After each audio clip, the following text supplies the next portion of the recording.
want a slow rain.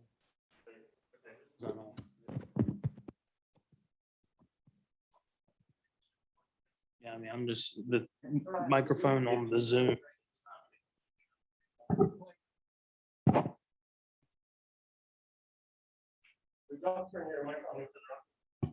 On or off?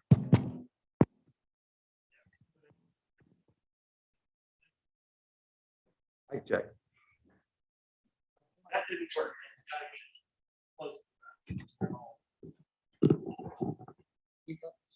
Yeah. You won't have, I didn't hear that.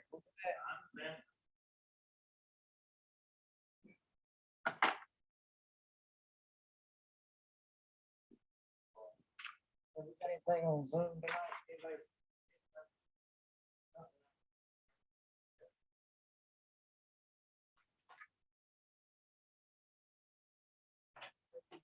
Practice where they can do either or.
Okay, I'll call this meeting to order.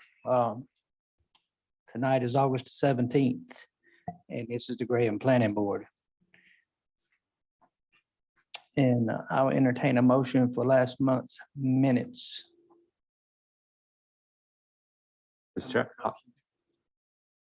I make a motion to approve the minutes of July 20th. Mr. Christman, I'm assuming that's what you was I'll gonna do. second, yeah. Thank you, sir. All in favor? Aye. Any opposed?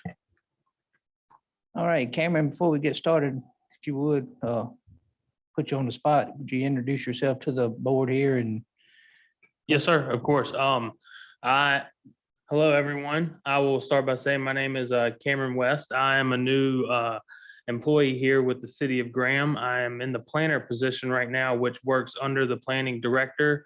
As you all know, Mr. Nathan Page has left us to go take a town manager's position in Youngsville. So I will be operating as your type liaison for the meantime. And it could be something that continues on in the near future. I have no problem with that either. But upon the time frame for moving from one planning director to another, so I'll be kind of the correspondent in the meantime. I come from a small town near the East Coast called Elizabethtown. I was the planner, one single planner in the whole department there. I transitioned over here. Let's see, started my first day August 2nd. I quit stopped working at Elizabethtown July 30th. So I had that weekend to transition over and then started work, moved in and hit the ground running. But for the time being, I will be operating as the whole planning department until the new individual planning director shows up and starts work. I have a education background in political science from the University of North Carolina at Wilmington. Got a bachelor's degree in that, minors in public administration. Seeking my MPA. I'm in my last 2 semesters for that MPA. So hopefully that'll get kicked off and start a new process after that. That's about all I got.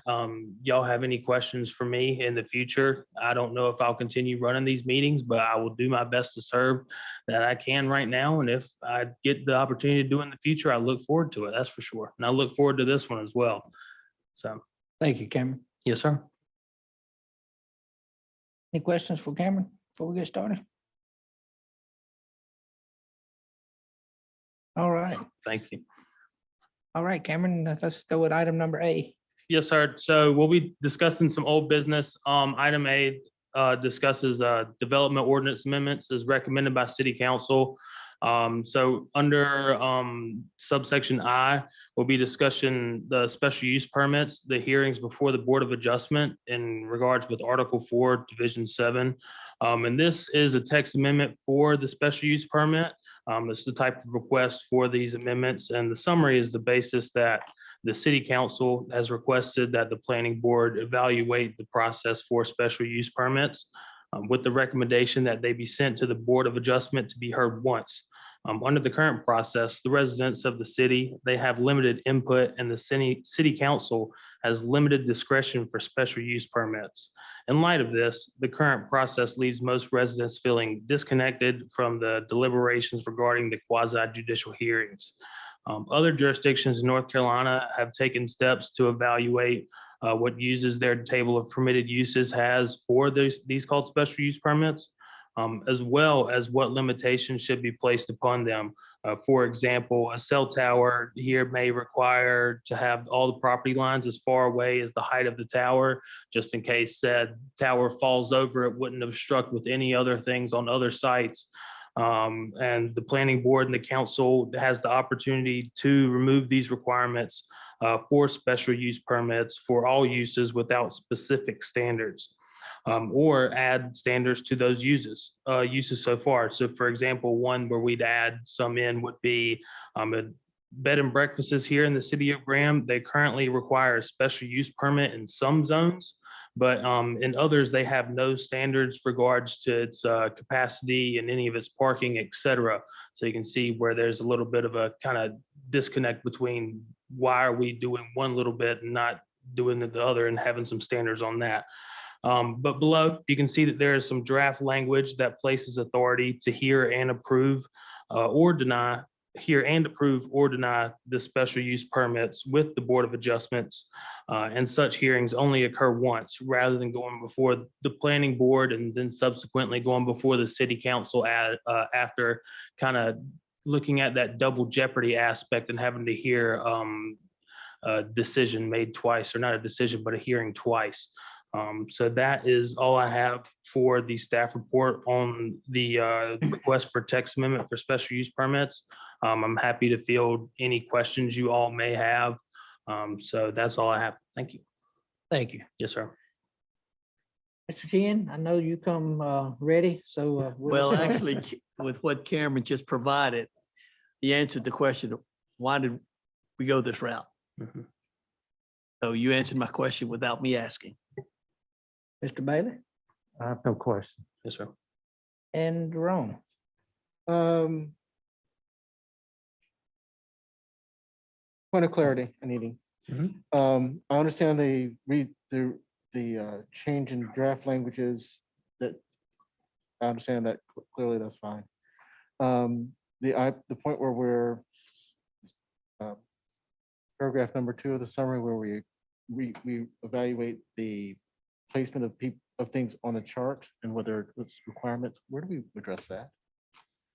That A.2, Yes, sir. then I'm good.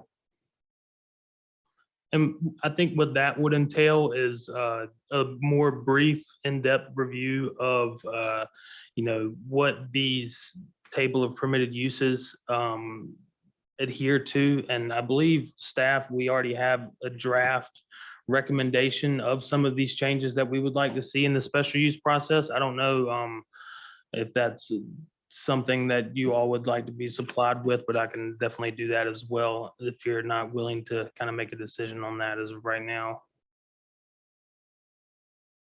Yes. Mhm. Okay, yeah, I think we just kind of skipped to it because in the summary I had kind of both of them, but yeah, for sure. So I guess we'll start with the decision on 2A1 in regards to the special use permits and the hearing them rather than you all here at the planning board to go before the Board of Adjustment just for one singular time. So I don't know. they make a recommendation. Mr. Crispin, you got any questions? Yeah, the applicant comes before the Board of Adjustments. The Board of Adjustments hears it, recommends it to the city council. Yea or nay. And then the city council, their hands are tied just as much as our hands are tied as to what they can accept as evidence and what they can't accept as evidence, right? Well, if we approve this, the city council has no more But yeah, discretion. but the way it's set up without the change, Right. then they said we'd have a greater leeway to make a decision. They have the same leeway as we have, That is correct. because we had to go by this evidentiary. So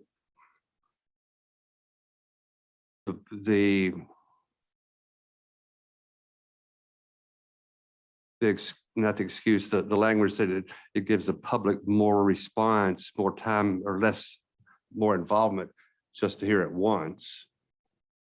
Does it sound like it gives the public more response just to hear it once instead of twice? I certainly agree with where you're going with that. Yes, that's correct. Well, help me finish this sentence. Well, if we're only going to have a hearing one time, that's, if the public is not at the meeting that night, their voice is done. Because once the Board of Adjustment rules on it, after hearing the evidence, that don't give the public an opportunity to have any more input. Not saying that they shouldn't have been up to date on their notifications of coming to the meetings, but sometimes things slip through the crack, and if they miss it with us, they can catch it with the council and voice their concerns. That's some of the sentiments I have is concerned about, because we're really not doing anything but streamlining, having one public hearing instead of two. Yeah, I understand that, but and they have ample warning with posted letters and whatnot that They it's do. available, yes. They do. Now, correct me if I'm wrong here, but it kind of alleviates said pressure that comes from city council not being able to discuss some of these topics prior to the hearing with these said applicants, because like you just mentioned, a lot of the time they send out prior notice. We send out more than enough prior notice for these hearings, and it allows for, if the citizen receives this, they now have the opportunity to directly contact people from the members of the city council and, express any of the feelings that they may have towards whatever special use permit process it may be. Am I kind of going off rails here? But I mean, you see where I'm coming, because prior to where we're at right now, with the two-step process where it comes before here at the planning board, city council, regardless, after the planning board meeting, can't discuss it with any of the citizens because it still has to be tried before them in the next meeting. So not only now do you have two boards and councils that are, their hands are tied in regards to the special use process, not being able to have any discussion except for in the quasi judicial hearings. When you transition over, now it opens up said city council where they can discuss whatever topics it may be with the citizens here. And that's just kind of how I look at it. And going back to the point of the whole double jeopardy, you don't want to be tried twice where one says yes, and then you go back and it says, oh, no, not at all. So kind of Well, we are an appointed board, not an elected board. yes, sir. So we have no responsibility to, other than what the law says. That's correct. And instead of having politics involved with it and say, well, this is my friend, this is my, Mhm. and avoid potential conflict of interest. So it's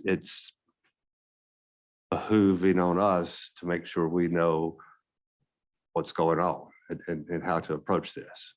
And that's one of my concerns is the Board of Adjustments is a very unique board that you have to distinguish and make your decision from the evidence that's presented. not your feelings, not that you feel like that that's a good thing for this community. It's what the evidence is. And the Board of Adjustments is something that we don't use very much throughout the year. Sure. Maybe last year we might have had three meetings Mhm. a year, and that may be extreme when I say that.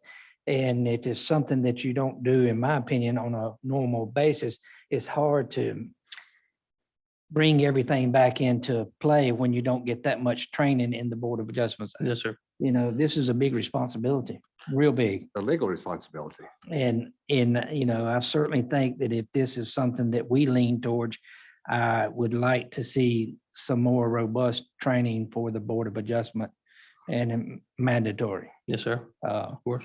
Because it's a big decision, and I feel like that maybe the council might be just kicking the can down the road Mhm. Passing the buck. and passing the buck when they are wanting us to make that decision or consider to make that decision. I'm not opposed to doing that, but like they are elected and we are appointed.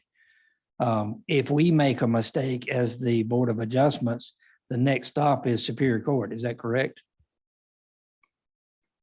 Nobody can overrule us other than a Superior Court judge. Yeah, I would have to agree with that. Yes, sir. So which potentially could raise issue with the city.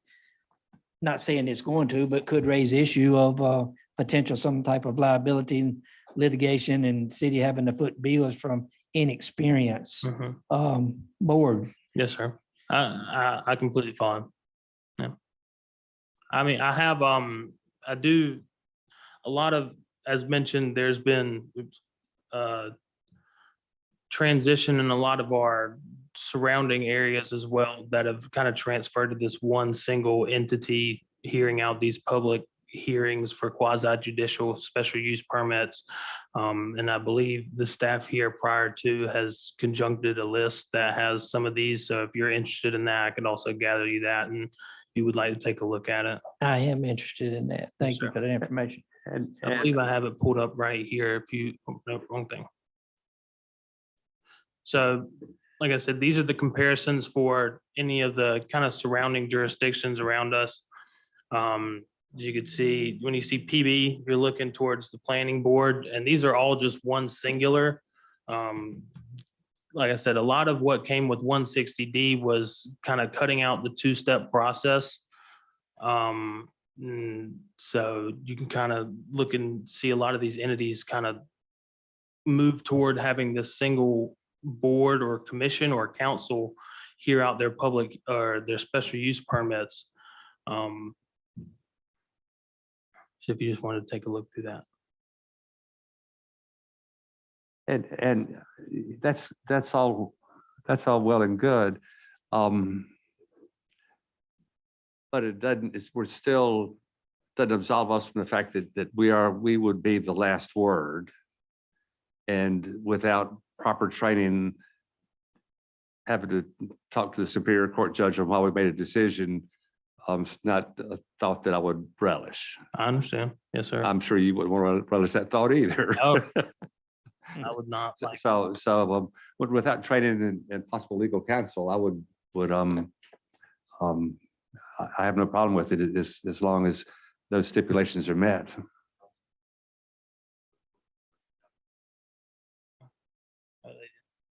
Okay, so you're saying that the council supported having, oh.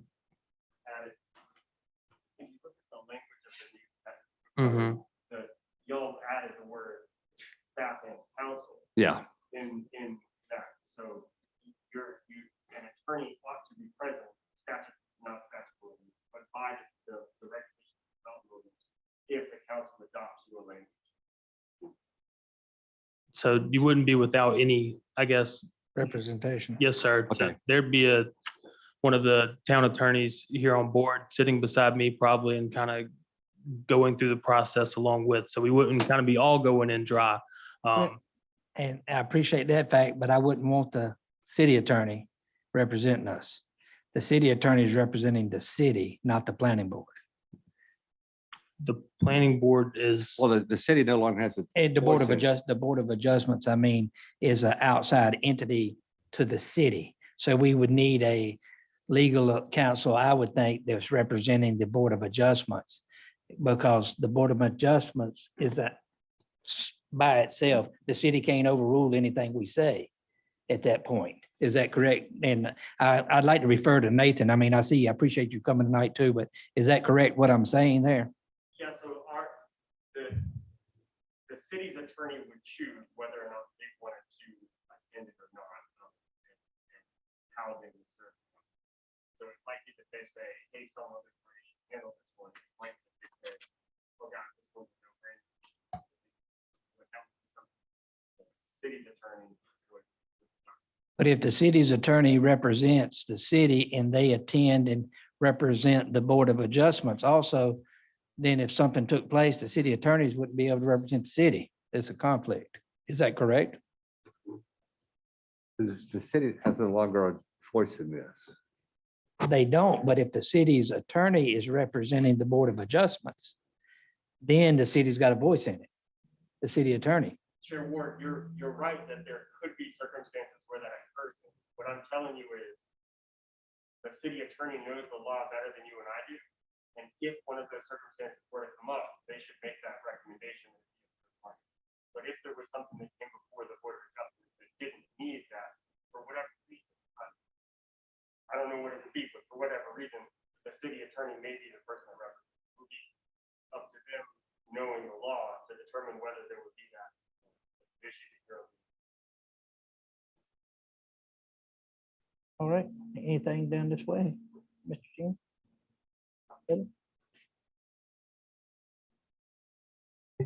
If the Board of Adjustments is a quasi judicial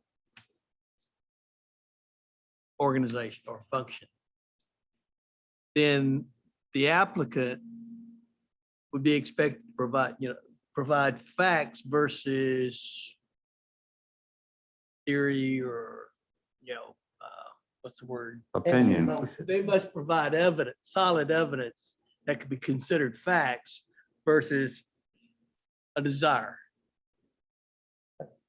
That's correct. yes, sir. That, So an applicant would not be able to come in and say, well, here are general conditions where we think we'd like to do this. Versus actually providing, we're going to build, a structure, a home, or whatever, and it's going to meet the requirements as specified in the ordinances in regards to use and things such as that, where you couldn't come and make a request for a special use permit where your application is light on the facts. It's just a wishful thought. Mhm. We project this will be what we would like to do. yes, sir. I will kind of speak on that. As the Board of Adjustments in that process, that's, you are correct when you say they have to come here with solid evidence to support what they're arguing for, why they're putting this in. So if the evidence that is required by, statute is not being provided, then you as the Board of Adjustment would not have to have any hold harm on that. You wouldn't have to take that as anything. So you honestly just null and void it at that. So if they're speaking based off emotions alone, that's not, like you said, reprobable evidence that you can be used for. So it's kind of just, you have to push it to the side and not use it to vote on your decision just because it's not reputable, excuse me. That's a quick one. Sure. Given that we're probably going to be incurring more development pressure in the future, expectations for how often this board should we expect that this board will be meeting more often or experiencing this type of situation more often than we have in the past? In regards to the special use permit and the Board of Adjustments, Yep. dependent upon, like you said, the development pressures. If the development pressures continue to increase and there's a need for more special use permits for these development pressures, then yeah, you probably would be seeing a more meaningful or meetings of the Board of Adjustments for these special use permits. I will say, just as kind of personal thing, well, never mind, not that, but I would assume that there would be some more of these meetings through the Board of Adjustments, like you said, but it's all on the end of assuming. I mean, what if development pressures do continue? How many special use permits come from that? Who knows? It's all up in the air. Stipulation kind of, so I don't know if I can give an affirmative or a negative on that answer. It's kind of all up to how you see it. Is, yeah, development pressures will all of them require special use permits? Not all the time, so.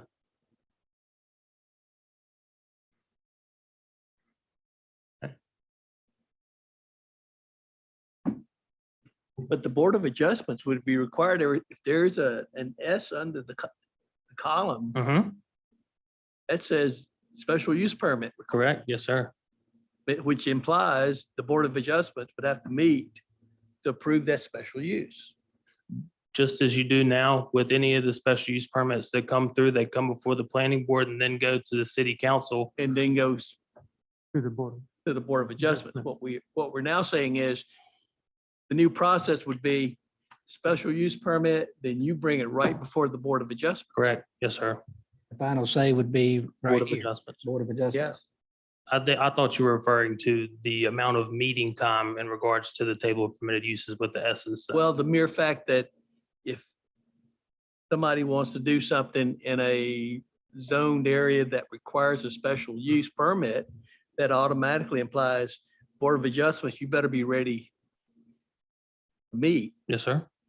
when it's, and at the same time, we need to let the developer or the applicant understand you're going before a legal hearing, that you better have your facts straight. Yes, sir. And all the hearings that they go through for special use permit right now, the ones that are proposed to you in front of planning board meetings, they're the exact same quasi judicial hearings. So nothing's really going to change in that matter. Yep. It'd just be before the Board of Adjustments rather than the two boards. Mr. Boney? Questions and then an observation, Mr. Chairman. Do I understand Graham's system to be that the Board of the Adjustment and the Planning Board are one and the same? There are no different members. There are different, when I say different members, there are different members on each board. Not all of the planning board sits on the Board of Adjustment. For instance, currently, who are the Planning Board members who are not, sorry, the Board of Adjustment members that are not members of the Planning Board? Nathan, have you, I'd have to look at the list. Is the ETJ? That answers no. None. There are 5 members on the Board of Adjustment. So it would be everybody except for ETJ. Jerome and Tony are not on the Board of Adjustment. They are alternates. They're alternates, right? So the ETJ members are members of the Planning Board? Board of Adjustment. Yes. Mr. Chairman, I guess my observation, I'll come back to another observation, but my concern would be that final decisions on any topic with respect to the municipality should be handled by the city council. It seems to me to be very unusual to insert a board that would have a final word that's not the city council. That's an opinion. Now I'm going to pass along some information from a different city and a different way of doing things that I'll just pass along to you. The way it was explained in another city recently is that the planning board, which left the decision-making at its city council, which has a a Board of Adjustment with additional members if it's ETJ, but it remained with the city council. But the planning board's consideration of a special use permit, the way it was explained to that that municipality's board, no longer is required to be under special use standards. There's no swearing in, there's no sworn testimony and that type of thing at the planning board level. When it goes to the city council, then yes, they go through that that same process. But the formality of the first step is lessened, the way it was explained to them, in one configuration. I noticed that some of the local cities, Mebane and Burlington, I don't believe I saw on the list of comparisons. But I think that is the interpretation and practice of some of the other local municipalities. Thank you.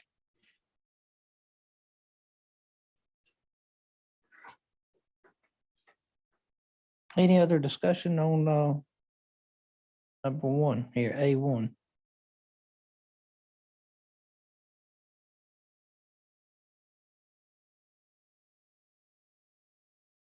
The fact that the elected officials are not having the final word kind of bothers me. Absolutely. I mean, we sign a piece of paper, we volunteer, and I'm responsible from my Lord, my wife, not necessarily in that order.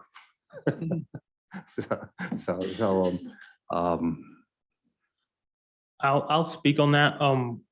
So the variance in the appeal process is another one of these quasi judicial hearings that is also not deferred upon by the city council, is also heard by the Board of Adjustment. So that's one of those, or two of those steps in the process that also are null and void by the city council and not decided upon and more or less on the Board of Adjustment. So what other things does the Board of Adjustments, because like I say, we only had 3 or 4 of them last year, and I've never sat on one. I've sat out there a couple of times, but it didn't seem like there were special use permits that came before the Board of Adjustment.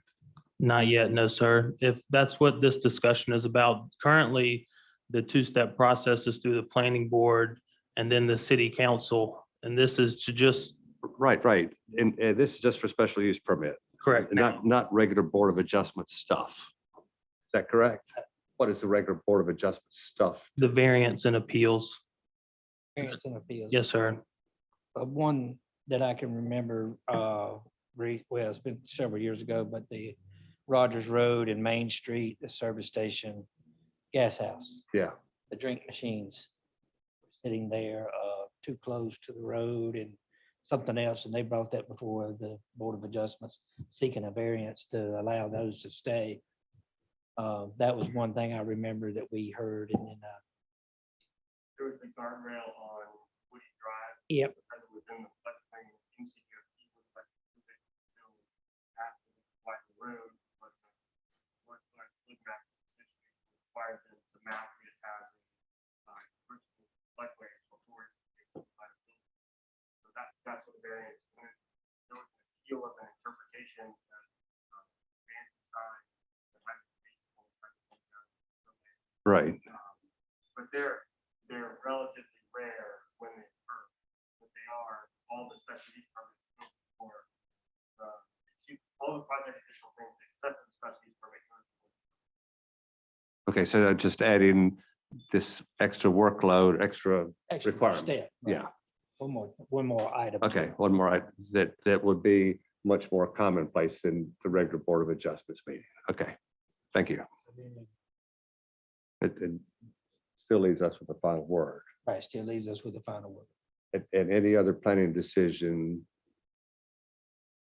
still has to go before the city council. I agree with that. Which, so if we make this decision that, yeah, we're gonna do this, it meets all the legal requirements to do it, and we pass it, and then it just stops there. Stops right there unless we don't pass it, then they have an option to stop right there or go to Superior Court with it. The only piece that if you do pass it. Right. The other people standing have the right to appeal. Yeah. So there is always a party that has the right to appeal.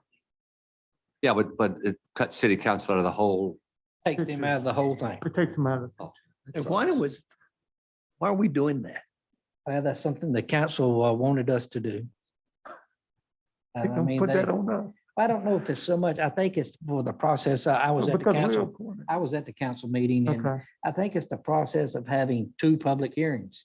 It's Oh, a okay. double jeopardy process and the two-step process, which you know, with what came with the 160D updates, Mhm. a lot of the text in there was trying to mitigate as much of the two-step process of double jeopardy, hearing the process twice, and putting the applicant in that case or sense of double jeopardy. So that's a lot of what they tried to cut down on.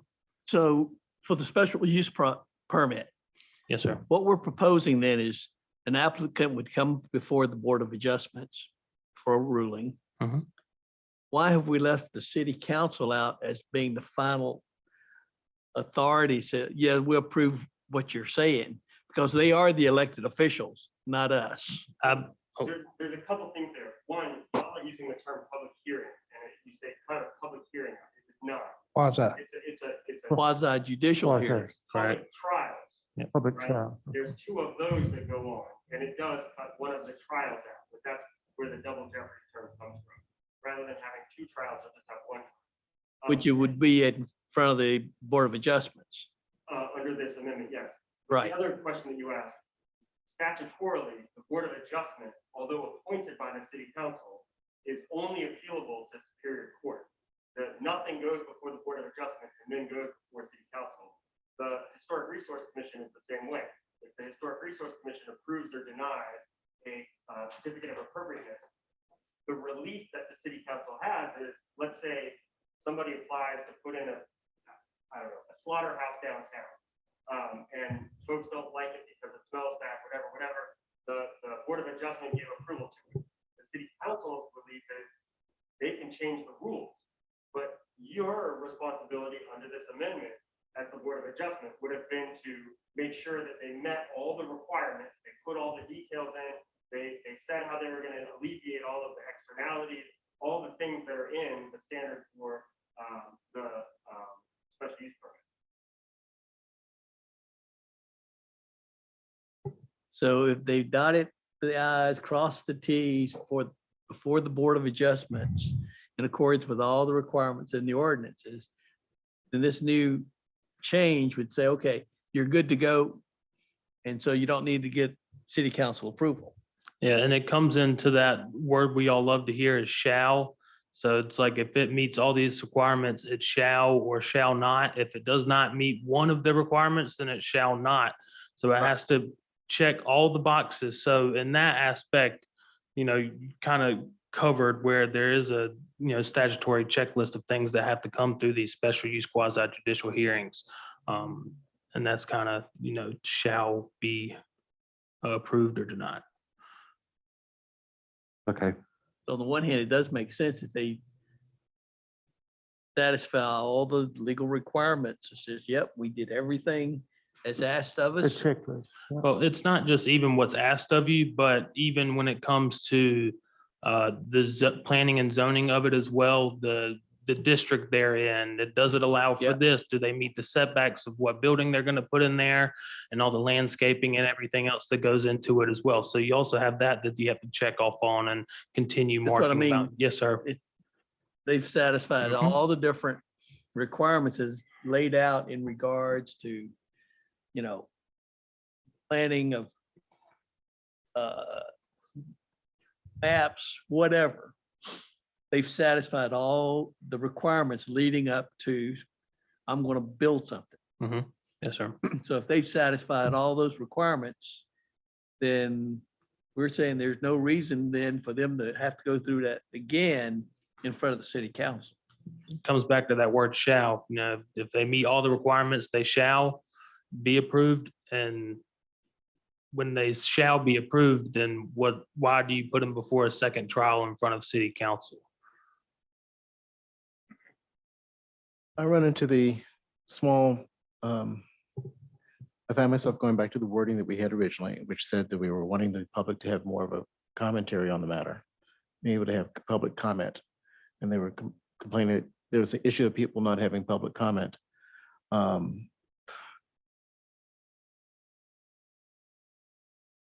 hate to do this. The option that Mr. Boney pointed out is not an option. Those attorneys are different than Graham's attorneys. Okay. Answer my question.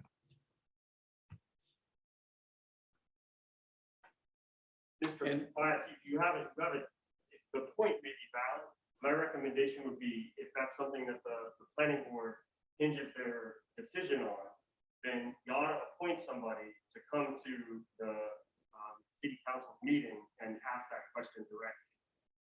But having spoken with the attorneys about that in the past, that's kind of like saying, yeah, we're gonna prove whether or not you ran over that cat in the street. But before you do that, we're gonna go get a couple of beers with everybody and we're gonna talk about whether we think you did it. And so you can see how, if the minutes from that meeting were included in the packet for the city council, which the council has always gotten the packets from the board, planning board, to see their recommendations for these. And they do get your recommendation on there's a question there of whether you maintain the high standard for evidence for a quasi-judicial hearing, or you just bias every single one of the jurors by having a level of input that might not meet the standard according to the state.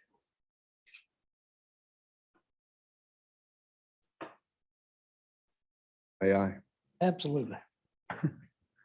A special use permit for a housing development recently.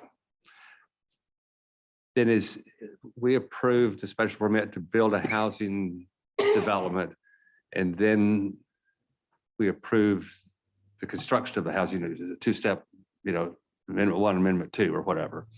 So when we do a special use permit, does it have to be complete? Down to the TRC, down to everything, the facade, the plantings, the landscape, does it have to be that complete before it ever comes to us?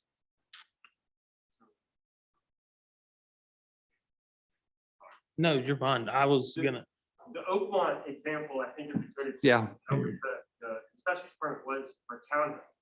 And they didn't have facade, but they did have where their stormwater control measure was going to go, where their connections were going to be, how wide their streets were, what their sewer and water. There are standards that are laid out in there. If you don't like the standards, make a recommendation. The city council has extra standards, and maybe those are facade requirements or something. I would recommend caution having facade requirements for single family homes, but I think they're entirely appropriate for commercial structures, multifamily homes, that sort of thing.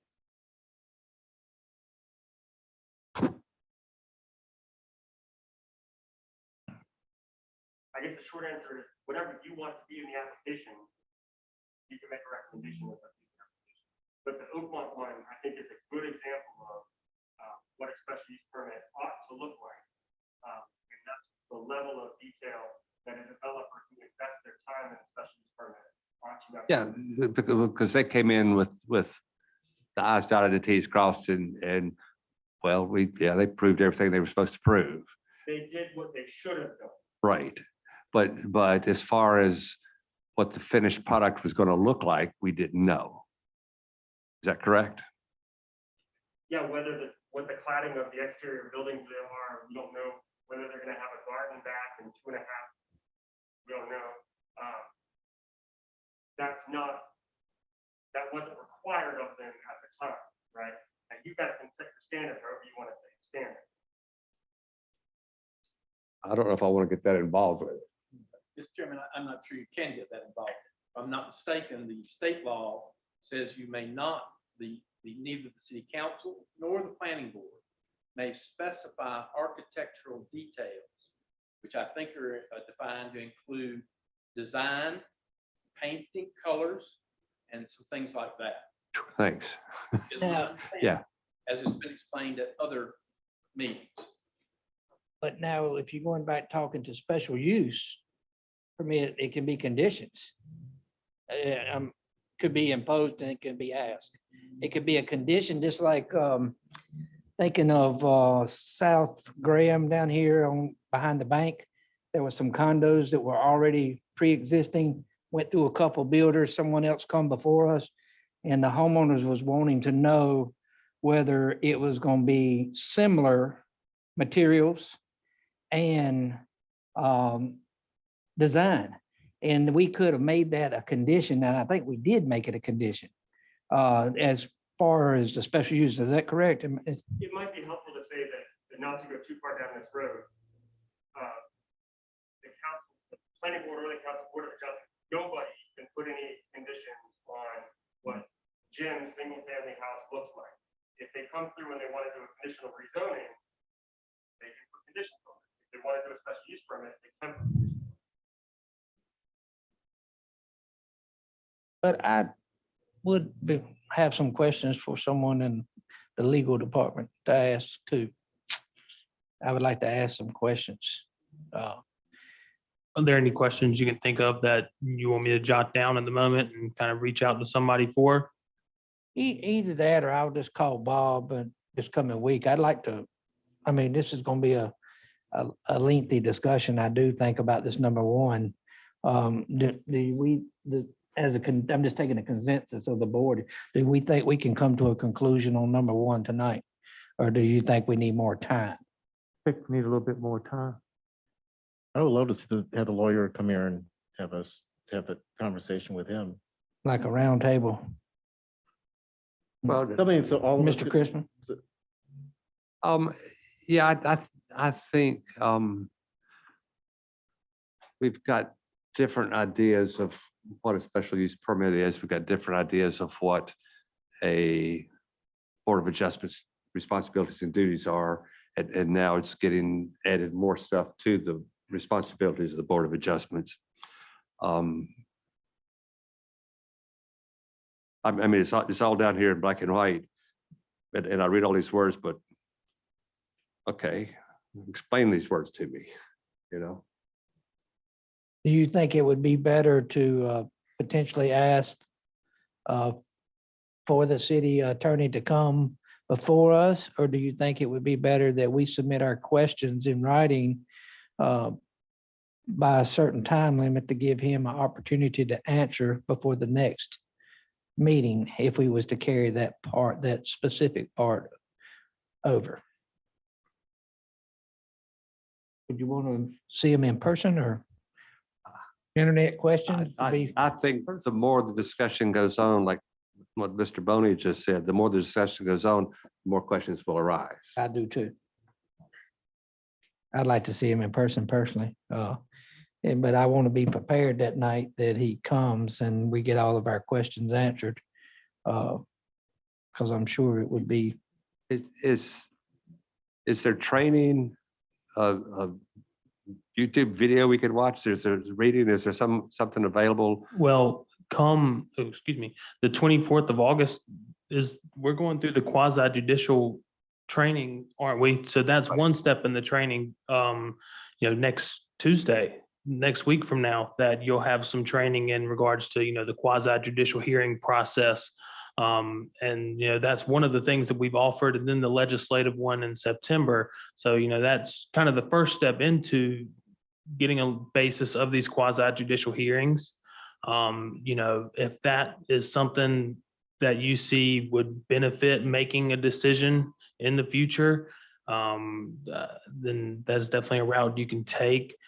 We can always search for if there's any more training come quasi judicial hearings, sign y'all up for those and any of the other board or council members that would like to join.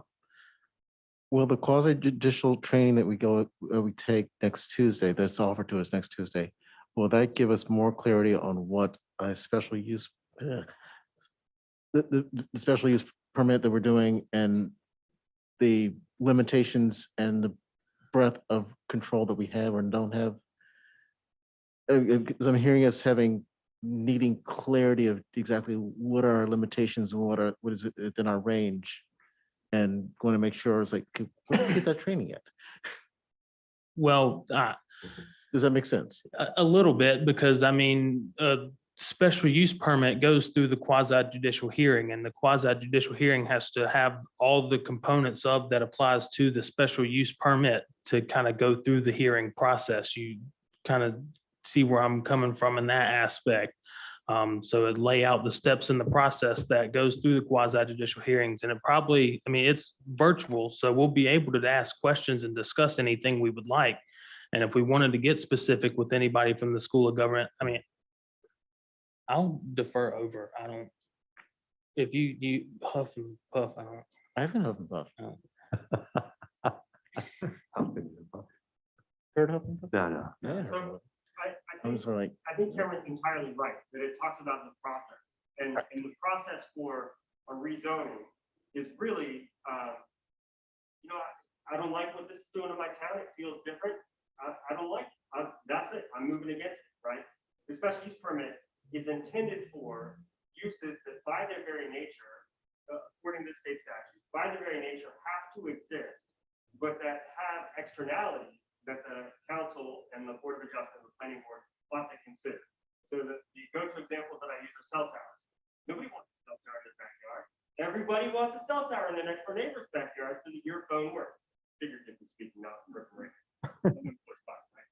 So the rules for cell towers ought to be such that when they go behind your house, you say, well, the city didn't treat me wrong with this thing, right?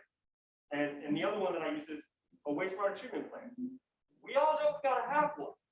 So let's make sure that the standards for the development of a wastewater treatment plant are such that when they locate just down the street from you, you say, the city treated me right with doing this.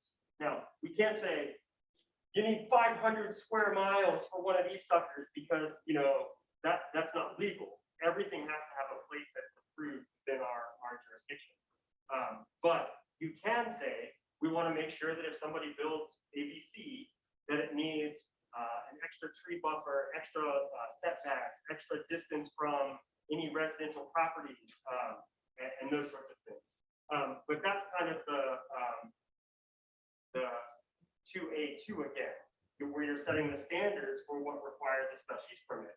And the idea was the council requested this first one, and that one's a lot easier because there's not a lot of discussion about what things need a special use permit and what things should be attached to them for the special use permit, right? You can totally see where the special use requirements for a bed and breakfast ought to be very different than the special use permits for a wastewater treatment plant. So we want to make sure that they're dialed in appropriately for those two uses within the jurisdiction. And the training will certainly go into some of that and recognize that if this is done, the planning board will not have any special use permits. If this amendment is done, the planning board will not have any quasi-judicial hearings. All of the quasi-judicial hearings will be the Board of Adjustment. So your appeals, your variances, and your special use permits. So in the format for the planning board, the public can come and say, I just don't like it. It doesn't match what I think the city should be. And that's admissible and great and whatever. If they come for a special use permit and they present that, it just doesn't match what I think should be behind my house. It's not expert witness gives testimony that's permissible.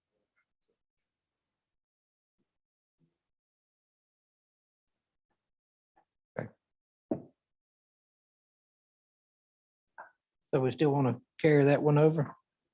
I'd make a motion, we table this for at least a month until after we attend our quasi judicial Zoom meeting on the 24th and see if that opens up more questions. And if we need to poll the board after the 24th, this is still part of the motion.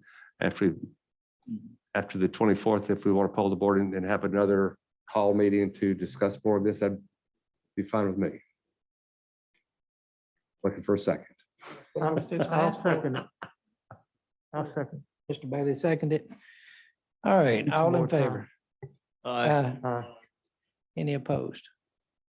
That's just for 2A number 1. Correct. Yes, sir. Let's move on to number 2. Yes, sir. So of course, this goes back to what Nathan was just discussing and putting those standards on some of these special use permits in the table as permitted uses with the example of, you know, the cell tower requiring the property lines as far as way as the height and having the bed and breakfast only requires a special use permit in some districts and none in the others. So kind of looking towards putting some of these standards on all the special use process or even none of them. And like I said, there's been a draft staff recommendation. This is really kind of just up for discussion. I don't have any report on any from 2A2. So I'll kind of open up to any questions you all may have.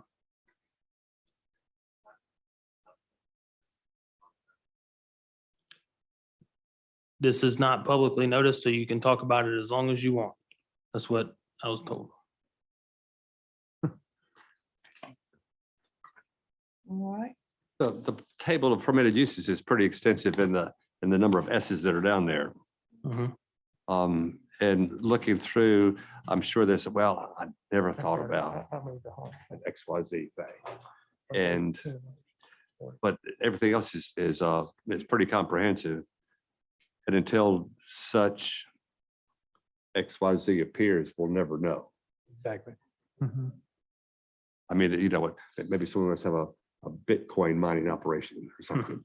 I don't know if that's down here or not. What page is that on by chance? We do- 49. We, It's on Main- 49.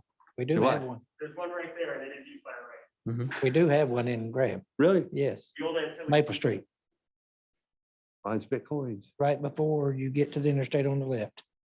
That's why they, Oh, okay. that's why they reran new power lines down there. Okay. All the servers they got. Kind of forgot that old boat up front. Oh, do you want to talk about this? Want to move this to the next meeting? Like I said, this is open discussion. We have staff recommendations of some of the things that we think would be beneficial. Let's talk about them. All right, I mean, I have a list of them right here. Is that okay? I mean, so of course, for starters, we'll look at, oh yeah, my apologies. Put my glasses on. Probably should have did that. Yeah, thank you very much. Yeah, no problem. That's what I'm here for. So first, these are the things that staff looked at that we felt could probably be adjusted to the benefit of the standards that we're discussing. So you're looking at the amusement park, water parks, fairs, carnivals, and the B1, I1, and I2. Why we need these carnivals and amusement parks in heavy industrial areas where they're breathing in, whether it be industrial smoke or anything else, probably wouldn't want that. So that's one of the recommendations. We look to kind of prohibit it in the I2 to nullify that standard. Boutique shops in the office, the O1, it's currently not permissible in there and is not a use by right. We're looking to move that into the use by right aspect. Back to the bed and breakfast topic and the example, it's currently in the R18 and R15 and R12. It's not permissible, or it's special use, correct? So these are the special use areas in which these bed and breakfast establishments will have to come before the quasi judicial process. And we would look to change those to use by right to not compare, but bring them equal to the R7 district and the UG. Yes, sir. While we're on bed and breakfast, is bed and breakfast, you're differentiating between that and a VRBO house, right? Yes, sir. I believe so. I will, that's, Vacation rental by owner. yes, sir. I know. The Airbnb, the VRBO, and whether or not a place is owner occupied or not, Mhm. is currently being dealt with by the state legislature. The places that are fighting these are Asheville and Charlotte. And the state legislature is saying, you don't get to pick, little city, whether or not there's a rental place here or not. That's not to say that if somebody is renting out rooms in their house, that's not allowed. That is a bed Oh. and breakfast, right? If you rent out your home, That's- VRBO or something Okay. like that, that's the state is trying to discuss that right now. But if you rent out a room in your home or two rooms in your home to different people, that sort of thing, that's very much the bed and breakfast. There's no boarding house. Okay. Okay. Can you clear up? Even though there's, excuse me, even though there's a bed but no breakfast. You can look at it that way. Yes, sir. So that is VRBO. Okay, thank you. Mhm. Go ahead. Thank you very much. Can you clarify use by right? What does that mean? Use by right is that it can be permitted by staff. So granted upon any other of the regulations that come with it, be site plan review and everything else, it just doesn't have to come before a board or council just get permitted by staff and administration. So we'll keep on moving on. Back to the commercial campgrounds in B2, I1 and I2. Getting all these type of commercial, high density volume topics out of the heavy industrial area to kind of alleviate the smoke and everything else. And flea markets, the same, going back to the heavy industrial, get those out. Floor covering, drapery and upholstery sales. They're currently for special use in the B3. We want to change that to use by right. And what is B3 again, please?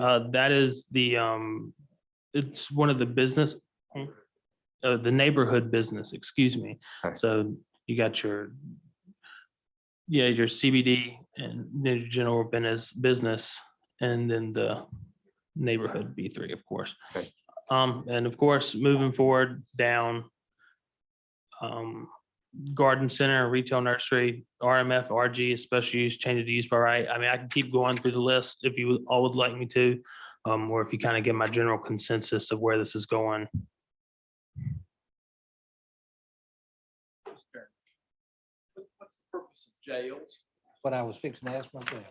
I should have kept on going then. My Well, apologies. Well, is it true, municipalities, governmental agencies are exempt from any of these ordinances?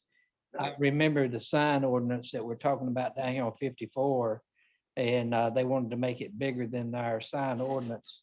And I was told then that municipalities didn't have to comply with that. Is that true, Nathan? I'm not sure if they'll do that. Staff here. We have to follow the rules of the road. Jails, I think, are used by right and office and institutional. The intention to get them off of B2 with the primary corridors and then heavy industrial for the reason that you. So do we have any jails that are presently in our B2?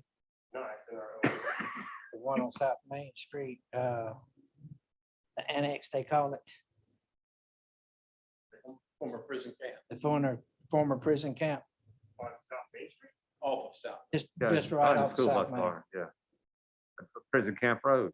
I'm not aware of anything on South Main Street. If you're School talking bus about- garage, Is it, beside the school bus garage.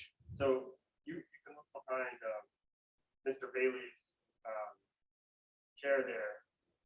I think what you're talking about is light industrial, but I would say that's off East Interstate Service Road. It's not even on East Crescent Square Drive. It's back there. And that is light industrial purpose. is this currently used for jail as well? I know you said former, it's okay, making sure. It's open and closed. It just depends on the volume of the inmates at the time. Yes, sir. Whether it's heated in there or not. Is that, this jail's for, I mean, there's there was a move to, and now there's a move away from private jails or for profit jails. I guess that covers that as well, Yes, sir. prisons. And I'll go ahead and just finish off these last three. Of course, the school, commercial or vocational, they're used by right in the O1. We just want to remove them from the B3. To get them away from the neighborhood business. You don't need any school or vocational progresses out there in the neighborhood area. Warehouse mini self-storage prohibit in the B2, kind of see where it's coming from in that aspect. Nursing, rest and convalescent homes, they're used by right in O1 and B3. That's what we're looking to change. What's B2? The B2, that's the general business. Okay. Yes, sir. Oh, sorry. O1, excuse me. That is I. That looks like Office one and on here. institutional. It 100% is a one on here, but I do apologize. I'm I just knew it. reading off of here. I knew what you meant, office and institutional. I'm just, like I said, I'm trying to O&I. read and converse at the same time. But yes, sir. OI, excuse me. So these are the recommendations that were made by staff. I will leave them as is. If you all find a consensus in this, you can make a recommendation that we move forward. Unless you want us to kind of review it anymore and see if we have any more that we could bring back for you. Mr. Bailey, let's start down there with you. You have any problem with these? I'm okay with this. Mr. Chen? Okay. I'm fine. So these would have to go back through the text amendment process. So this is just kind of one of those things that was introduced in it. So we'd have to create, formal staff report, send out news and notice and things along those lines. So I don't think there's a recommendation that needs to be made right now, correct? Well, if you guys wanted to report this one, if you wanted to continue to look at them, if you wanted to include this list in your packet next time to evaluate it, if you wanted to just go ahead and see what this would look like in the table of permitted uses, all of that's on the table. This one is way more fluid than the previous one because there's no text written for it yet, and we didn't advertise it. Mhm. So the public, it's on the agenda, so they can come here if they wanted to, but it wasn't in the newspaper. There's no public hearing.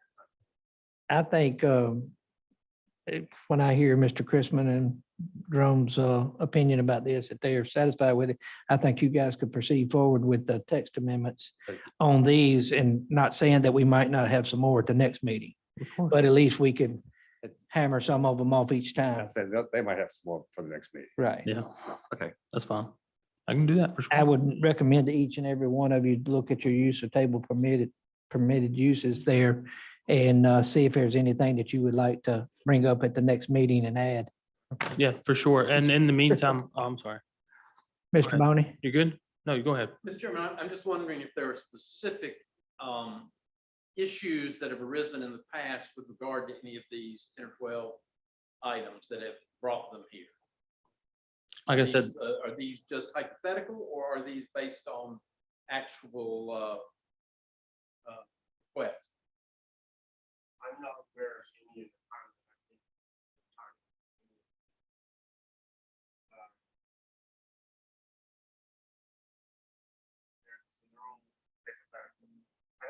I don't recall any of these times. That's not to say that there aren't any, but I can't recall any, which would mean that they didn't. Even if they did come before, they were taken care of gently. And if somebody had a special use permit, specific drive for general, so it would be that special use permit would ride unless the city council made a special action.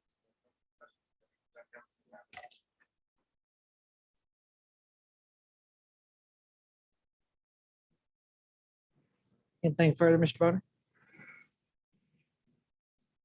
All right, you go ahead and start next month with your text amendments on those right there, and we'll start previewing those at the next meeting. yes, sir. Of We may add some more. course. All right, any other questions about this? We'll move on to the next item. Nope. Okay, let's move on. All right, so next under 283, we're looking at the extension of overlays to city limits for Highway 87, 49, et cetera. Again, this is one of those that was brought up by city council. We don't have a formal staff report on it. So it's more of those ones for discussion to kind of see where you all have an idea of it. It's just to extend the overlays to city limits for Highway 87 and 49, et cetera. Mr. Chrisman, I know I've heard you over the years. Yeah, I'm gonna let you start off on this one. I'm all for extending the overlays to the city limits on main entrances and ways of egress and into Graham and out of Graham You said out of Graham. and into Graham, both ways. So Well, you said the city limits though, right? but if you were going to be, I guess, more formal about it, is there a specific overlay and, the entrance and exit into it per se, where we're going to start off? I'd like to see West Hardin, West Elm Street, Mhm. West Hardin Street. We've already got some down 49 towards Hall River, but I'd like to extend it all the way to city limits there. Washington Street's only a block long, so it wouldn't hurt to have it there. You're saying the part where the main. Yeah, Washington to Providence to Maine, a little curve in there. And 87 and 49 and 54 coming into Graham. It's basically all main Yeah, entrances the- coming in. The main front line highways of it. coming into Graham, yeah. Yes, sir. I'm following. I just needed clarification Yeah, that's for it fine. if there was a recommendation. Yeah, we did a couple of years ago, the overlays coming into 54 from the highway Mhm. and South Main from the highway, I believe. Need to extend it on down Yes, to the sir. city limits.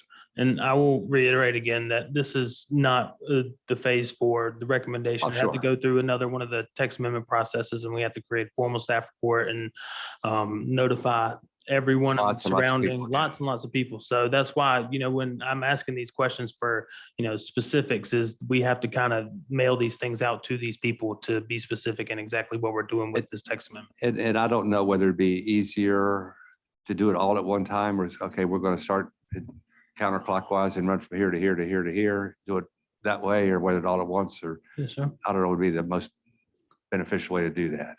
Whatever the city is most economical for the city, but Yeah. it's gonna, some of these will probably drag out into a long discussion. Yeah, so I think there's, sorry, Chair Ward, do you mind if I? Sure.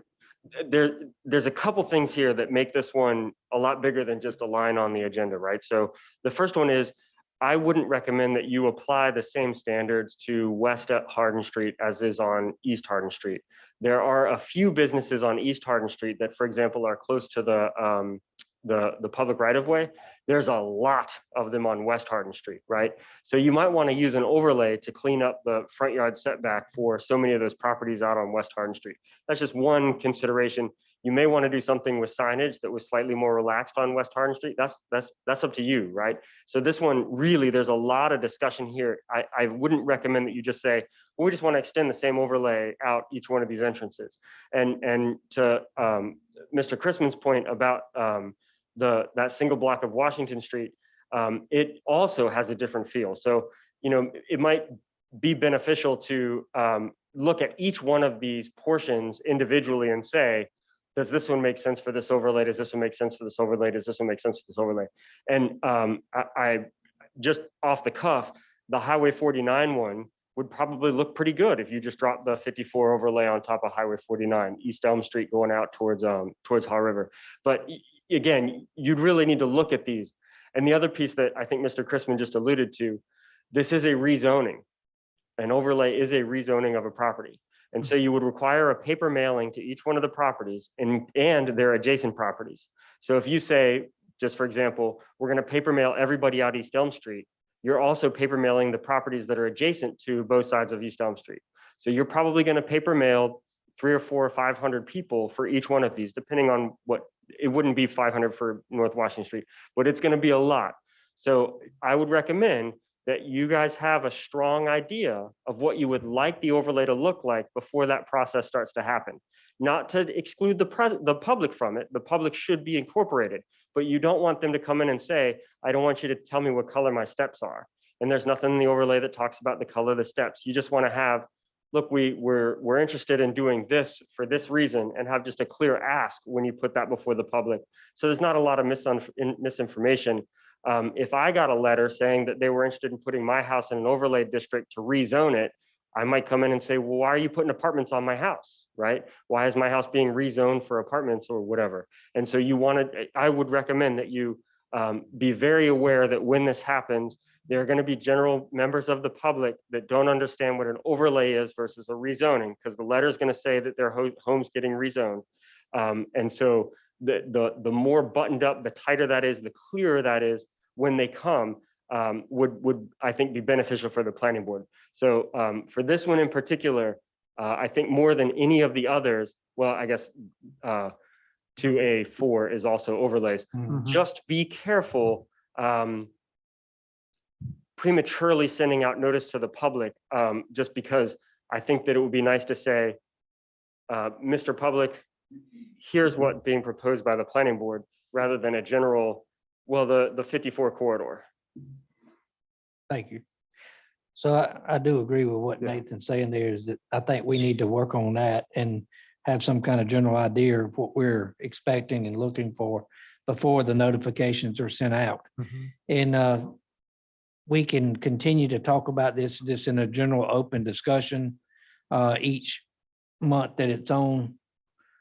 Would that be sufficient notice, Nathan, if we just continue to have an open conversation like we are right now? Then I would suggest that be a an occurring old business item put at the end of the new business, or the other topics for discussion list. Okay, and Mr. Christmas, would you like to also think about a time frame that we would like to get certain areas done and put them in some type of order on how we want to I proceed? think that will come as we look at the task ahead. As Mr. Page mentioned, that it's going to, some streets will be easy, some streets will be complicated, rather than just better shot it. Just, okay, let's talk about North Main Street, or let's talk about South Main Street, or let's talk about, you know, as a general overlay, what we think it should look like. Okay, As far as putting a time limit on it, I mean, there's a whole lot of entrances to Right. Graham that we haven't looked at. right, I mean, we're talking about several miles. it's a long time. And it will generate, hopefully it'll generate interest from the public as to, and not a panic for the public. And I agree with that. I'd hate to see this, what we're looking at here, the overlay districts, that we drag it out for a year. That's why I want us to go ahead and pick for the next month or 2 months, we're going to work on North Main or South Main Yeah. East and Hartman get or that West nailed Hartman down and out of the way. And or then staff East can be Washington. working on what they need to do to get that brought before us. And maybe we have 4 or 5 meetings and we only nail down 2 areas Okay. and we just keep moving. But let's move forward for next month's meeting. Let's pick 1 or 2 of these that we specifically want to start with. Okay, I don't want to jump around. no, you know. that's fine. If Let's look for low hanging fruit. it's possible, my recommendation would be 40 minutes. for y'all to continue to consider these for next month. And then next month, the planning department ought to be staffed a little bit better than it is this month. And so they, at that point, I think a request for them to say, hey, guys, we do like the idea of 54 overlay extended out East Elm Street, or whatever. At that point, I think staff would be more. I'm okay with it. Yeah. I'm okay with it. That's fine. All right. Rome, I'm sorry. So as we explore this issue, is it possible, is it reasonable to say we want to look at 87? Can the planning department come back with a suggested overlay? Can we do that? Well, they certainly could. I think we need to have some ideas that we're looking for to steer the Okay. planning department into In that direction. But And if you- let them come back with Yeah, it. if you did have a suggestion where you wanted to deploy us to create one and then bring it and then have another discussion and you put your input that y'all brought from previous research as well, that's something we could always do and collaborate efforts. But like you said, it's just one man army right now until next month and I'm trying my best. I promise you all. I really am. I really am. Is there an existing overlay? Any of the entrances, streets now? Like main entrances coming in. There's 3. So you have the East Hardin, you have the I don't know any of these. I'm sorry. The South Main South Street, then in the historic district downtown as well. So those are the 3 current overlays we have here in city limits. Are they online, or how do we get access to see one of them? Are you looking to see like where the overlay stands as it is right now? If on that map behind you, it has the layout of the overlay districts where there's lines drawn in the specific parcels. There's also, you can look on the public GIS and they have those listed on there as well. And you can click on individual parcels and see exactly what the parcel is, what overlay district it's in. So Bobby, that red strip there is Highway 87. And so the highway, To your left, to the left, right there. all the way down, rub that down. That whole strip there is in the Highway 87 overlay district. The other one that you were touching before is the Highway 54. I think it's green hash. And those are in the sign chapter of the development ordinance, which I think is the book that you have up that you're looking at on your back. It's, I think, page 170. Are the standards listed there as well? Yes, Yes. sir. That's where you can find all of them because you won't be able to find that, but that'll give you a visual representation of exactly what lots and where lies in the overlay. And the last piece is, that y'all talked about previously, and Mr. Boney brought up, the overlay does not apply to single-family homes or duplexes. It does not apply. So if you put in a building standard that they have to be brick or hardy plank or something, it would not apply for single-family homes. It would only apply for commercial or multi. So if I wanted to look up and say, what are the overlay requirements? I guess that's the right term for like 87. Where would I look? So you're looking for, I got it right here.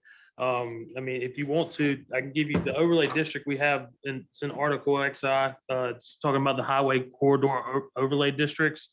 Starts on 178 and goes throughout until 191 and all the regulations for both, you know, the Hardin, the downtown historic district is not in this subcategory, but you got the South Main Street Highway 87, and it discusses all the signage, trees, access management, and parking areas, prohibited uses and everything else. And then further back, you have your historic district, Which wouldn't really apply, yeah, so but it is illegal. if you wanted to look into that route, but all that starts on, what did I say, 178? 178. Yes, so that'll be all the regulations that you all can find. Okay, That's good. Thank you. we've got clarity. Thank you. Yes, sir. Think further. Oh, Probably gonna apply to number 4 too. further, let's move on to 2A, 4. number 4. Yes, sir. It's the over- So 2A4, like the one previous, we're discussing another overlay instance.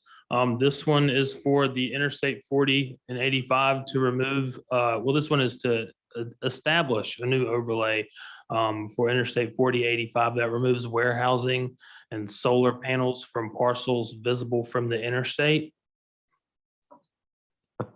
What is that? Oh, remove warehouse. We could put that in there if we get rid of, have Subs- monument signs along that same stretch of road. That'd be great with me. What's that? We have monument signs along that same stretch of highway for an overlay. That'd be great. Mhm. But get rid of warehouses like, I mean, it's a railroad through there. You Yeah, got warehouse. It's more or less pertaining to self-storage warehouses, like the ones that Like- pop up. Like there's already 3 of them down there. I assume so. Yes, sir. Like that horse has left the barn. Barn doors closed and burned down. Mhm. I don't know what that means, but yes, sir. Sure. It's too late for that. There's already 3 of them there. Yeah. Well, it'll solicit any more from coming in that corridor. So the barn will be closed and burned down and won't be able to build anymore. No more barns, no more horses, unfortunately. I'm sorry about that. Well, it doesn't say many warehouses, it's warehousing. Yes, sir. So, If you can clarify if you need to. if- I don't see any reason to have that in there at all. And like I said, this is one of the other recommendations from city council to be brought down to planning board. So, Well, why wouldn't we want any solar panels? well, I think the big thing that it comes back to what it says at the end is visible from the interstate. I guess it's an eyesore. You don't want to be riding down the interstate and see a solar farm on your left or right. Then again, that's perception, and I really can't speak on perception. I mean, I understand what you're saying there, but I was just what the reasoning was thinking of that. I mean, there's probably some parcels of land They're good for nothing. that's good for nothing but a Yes, solar sir. farm. I mean, if I cannot directly answer that, Chair Ward, unfortunately, if that's something you would like to refer back to the council on their kind of specifics as to what exactly are you talking about in this overlay? What is visible? What's not visible? Why not solar farm or solar panels? That'd be something to refer back to them. I'm just translating words down and back up, so. I'm just thinking about the parcel behind the Flying J. If we can't get the sewer worked out, it may only be good for solar panels. Takes the wrong direction. All right. I don't see a reason to even entertain that No. as anything. Not right at the present. Yeah. All right. Mr. Chairman, Yes. can I ask a broader Require question? any What is recommendation. the board's view on what is the purpose of the overlays? Any of them, the existing ones, the various extensions potentially to the city limits, or this one? Step on up, Nathan. I'll let you address. The items before the planning board's desire to be addressed tonight was brought forward by the city council. So that might be a better question for the city council who requested that it be on the planning board's agenda. No, my question is, prior, even without respect to the expansions, what is the point of an overlay district, including three we already have? Realistically, is control.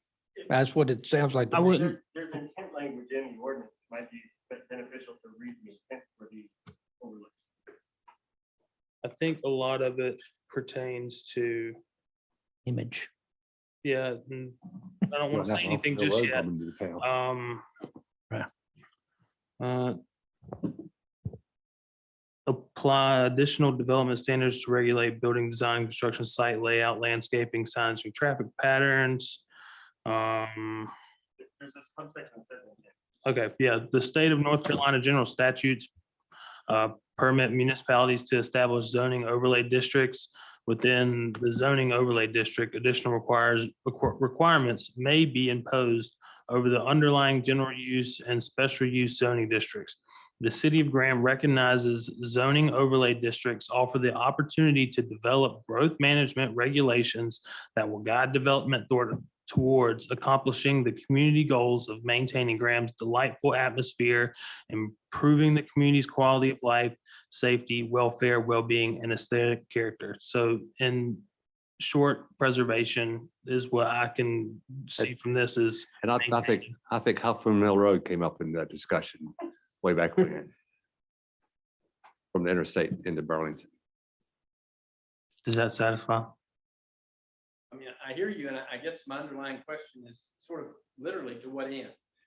Particularly with respect to the expansions that were requested. I realize y'all didn't request them. But in terms of to what purpose? What are you / Chris Chrisman? Yeah, You turn to him as somebody who's been a longstanding advocate. What is the underlying purpose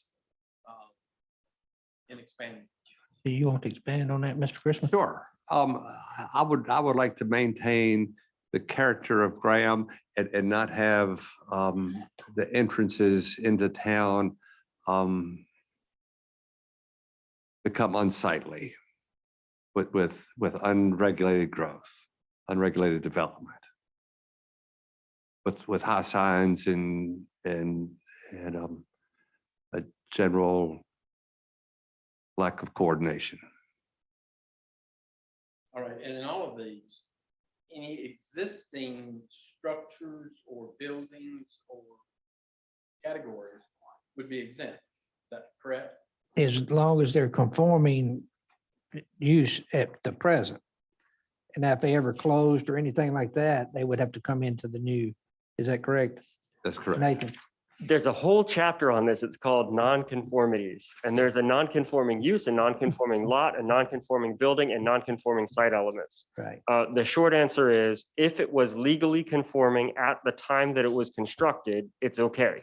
You cannot increase the extent of a nonconformity. So a great example of that is the Duggins Mechanical Building that's right there in front of, I was gonna say Jimmy's Meat Market, but it's not Jimmy's Meat Market, but y'all know what I'm talking about. The daycare. That, yeah, right. So that spot is too close to, I think it's still West Elm Street at that point. However, it's fine. They got a permit to change the windows out. They got a permit to do HVAC work and whatever, but they wouldn't, for example, be able to build a porch on the front of that. And they wouldn't be able to build out the east and west sides within the setback from the West Elm Street. So the extent of the nonconformity is not increased if they just change out the windows or they replace the roof or that sort of thing. But if some portion or all was destroyed for some reason or another, then they would have to bring it into compliance with the new ordinance. Are you asking about for a building? The building, if a tree fell through it. So I believe that they have 180 days to pull a building permit to build it back to the same standard unless it's a single family home, in which case it can be built back to the same standard at any time. But I think that's 10.71. He's correct. Thank you. Mr. Bonner, does that get us closer with you? Yes, sir, but going back to the previous item, which and Mr. Crispin didn't seem to have a lot of interest in it. But in other words, we do have some existing, at least warehousing. Mhm. No, No, no. they all on 70. The question is, what does visible mean? Because visible from the interstate is a lot of parcels. If it's adjacent to the interstate, Right. we don't have any. But the only one that we have is up there by the charter school. You can see it from the interstate. Right. But that would be something that the board would have to consider what visible means. And please tell them, if you're gonna make a recommendation to do that, tailor that very tightly. Because you can see a lot of ground from that interstate, and that would be a mailing to about 3,000 parcels.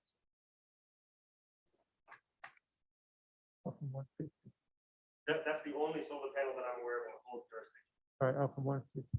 Yeah. 150.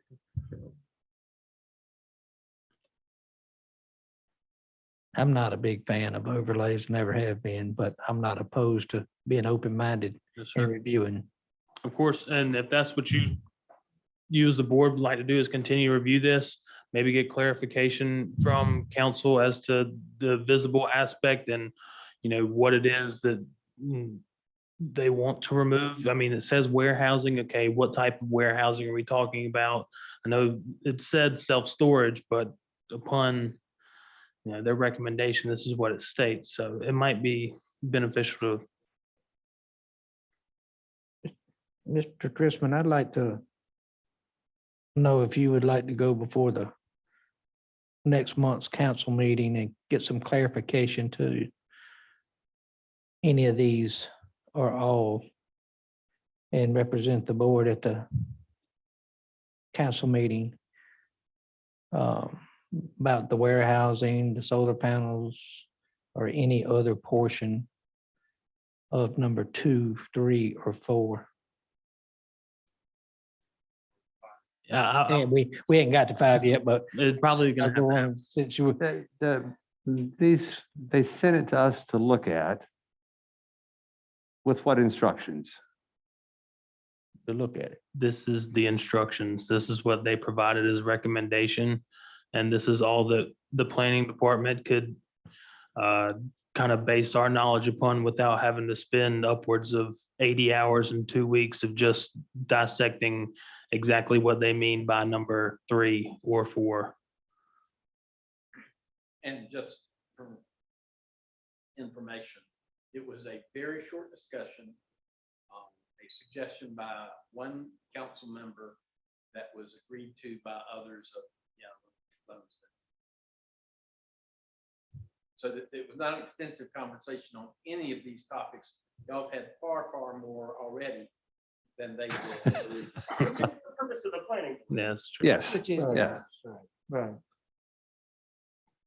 Other than say, wanted you to look at it, I don't know what else they could say. we looked at it. We looked at it.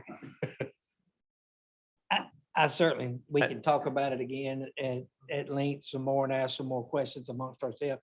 If we think we need to recommend something to the council, then we'll get with staff and let them start the process. Yeah, okay.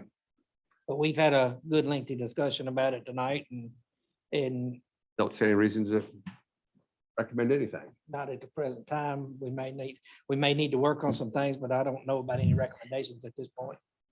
Okay, fine with me. How about on this end down here? All right, Cameron, we're gonna Go to number 5. 1 second. 285. The next one is the land use classifications. So to help with the explanation, I suggested he pull up the. Do you have access to the P drive? I do not, unfortunately. So type in Fiddle. HTTPS.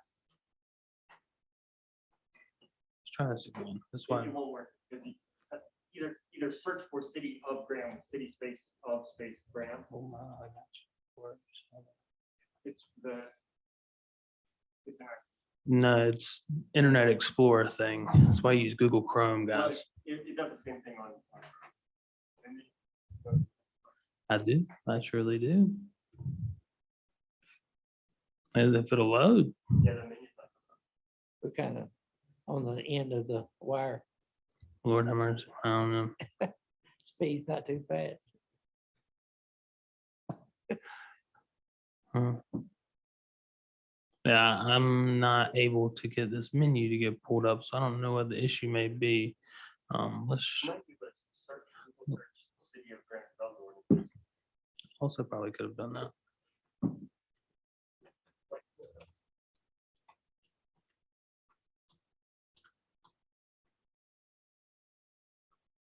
Let's try this.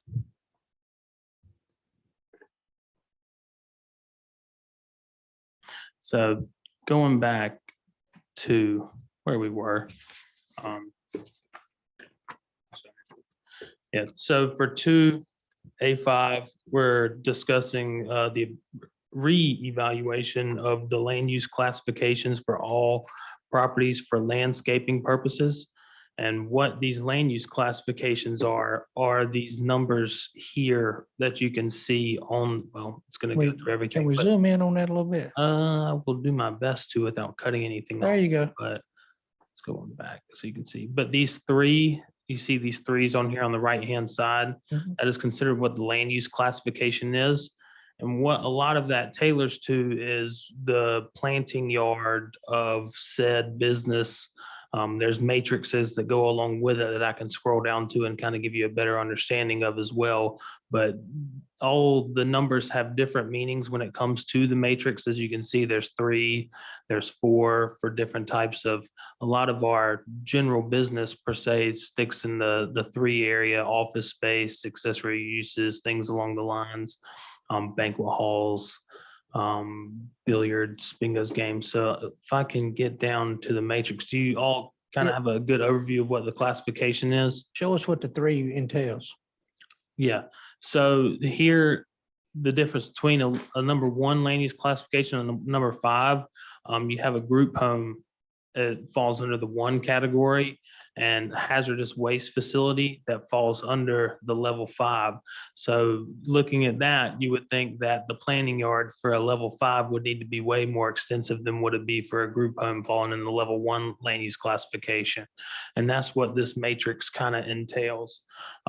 If I can make sure I get a hold of it here, I think I know exactly where it's at, but don't quote me. If it'll move, I think I passed it. I did. So here we go. Back down to the planning yard. So as you can see, we're back to the 1, 2, 3, 4, 5 aspect of it. And it all comes out to this A, B, C, or D planning yard. So if you look at the land use classification, we'll take the group home, for example. It falls into the 1 category. In the 1 category, there's no planting yard required. And that could be due to the surroundings of it. If it is going to be a group home, it's more than likely going to fall in to the residential aspect of it. You go into a 3, dependent upon the existent adjacent uses of the property, it could either fall into the B planning yard or the D. Same with 4 and 5, and you kind of see where this process goes. Is the amount of existing land uses, the more strict the planning yard seems to get. And that takes you down to the comparison of what you find. So, excuse me, I'm gonna go back up. So say we have a land use classification 3, and there's 3 adjacent uses around it. We fall under the D planting yard category. And if we scroll down to the planting yard rate, the type D yard requires a minimum width of 5 feet, minimum average width of 5 feet, maximum width of 10 feet, and the understory tree rate of 2 to 100 LF. I'm trying to figure out what that means. Linear feet. Okay, there it is. And 18 to 100 linear feet for the shrub rate. And of course, there's some stipulations that come along with it that come with these that are marked with either A, B, or C. And that kind of speaks to being able to lessen your widths if you plant yards of 5 feet or not yards, but walls of 5 feet in height. You can lessen it by your planting yard by 10 feet, the width of it. So that's kind of the overview of how the land use classification works in the table of uses. I know that's a lot to kind of throw out at you, and I do apologize. I know I have the same look whenever I look through this stuff sometimes. I promise you I do. But that's all I have. I can just give you a brief overview. I don't have much of a discussion for it. Like I said, this is passed down to take a look at, and this is what I had to look at. Question there. Not you, Cameron. Yes, sir. I was going to say, in the planning board, in its years of experience in accumulated wisdom, which nothing personal, but that precludes you, that how often has the planting yard rate chart been a problem? Has it been? Mr. Boney, then how much time was spent on A5, reevaluate the land use classifications for all properties, for all landscaping purposes, Was that just we ought to look at this too? I don't even recall this one, but maybe in the tail end of the sentence or some such, but Okay, even less than the other. well, and until it's a problem, I think we could address it when it rears its ugly head. Sounds like a good one to me. And like I said, that's kind of the brief discussion of it. It was my intent just to give y'all a background of exactly what the land use classification Sure, serves. that's great, thank you. I think it's worked so far, and I haven't seen a issue with it. Unless someone can reference me to one.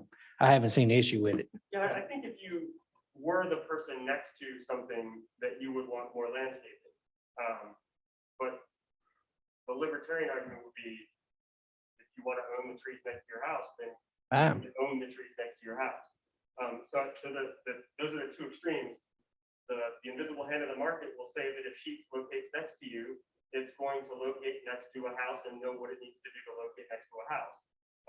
The heavy government hand would say, well, you need a green canopy and a wall 10 feet high, and it needs to be a barrier that doesn't allow sound through it, because every now and then there's a motorcycle through there and all that stuff, right? So the two examples are there. And while there have been people that have said, I wish there were more trees, I wish the planting yard was wider in those locations, it has never been anyone who was upset enough to bring it before the planning board of the city council. Other than for conditional rezoning, which has nothing to do with what we're talking about here. And just one more point back to Mr. Christmas' question. I think this was the July meeting, council meeting, and it's a long meeting, so don't start from the beginning. Go to the end and look at the last 10 minutes. Feel certain it was in the very tail end of It was. I was there. Was okay. I was about to say, I think this agenda was prepared prior to the July meeting. June meeting. Yes, sir. I think that. Because I think these items were on. Yeah, they were. But we looked at them and said no.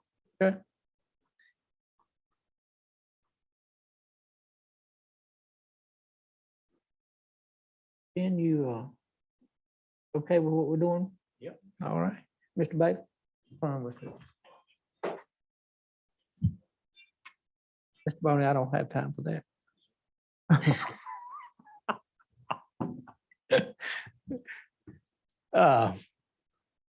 That's Ed McMahon calling. He's going to leave us $1 million. Right. So we've talked about it. We'll talk about it again at the next meeting. Everybody just have that thought in your process, in your thinking there. And if there's something we need to address with that, we'll revisit it. If not, I don't see an issue with it at the present time. I hope the rest of the board feels that way. If they don't, we'll be glad to entertain something. Okay. Let's go on to 2A, actually 2B.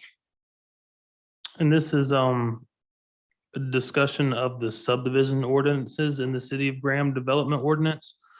Article 8, I believe, is this something that you all were looking to kind of discuss? And so I have not been here for the previous meeting, so I also don't know what has been discussed in regards to the subdivision ordinance.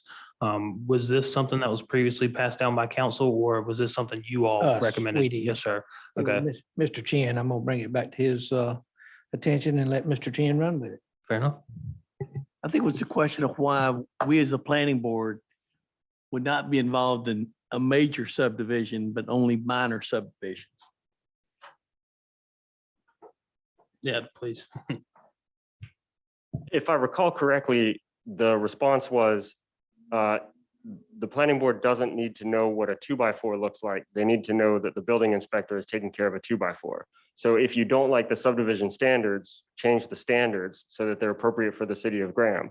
But that they're standards. And so as long as an applicant meets them, you shall approve it. So there's the reason that it is now administrative is based on the School of Government's recommendation and the city council's approval that it goes before staff rather than coming before you guys. As you're aware, every major subdivision that we've had in the city of Graham has had in my time here, has had a rezoning before the major subdivision came before it. So you'll still hear the rezoning. And in the case of a special use permit or a conditional rezoning, regardless of what your role is, you'll still hear that. But for example, Forks of the Alamance, they came through and they did their subdivision, they did their rezoning and their subdivision at the same time. And the discussion was kind of garbled between what those two things were. They came back and did their annexation later, but it didn't come before the planning board, of course.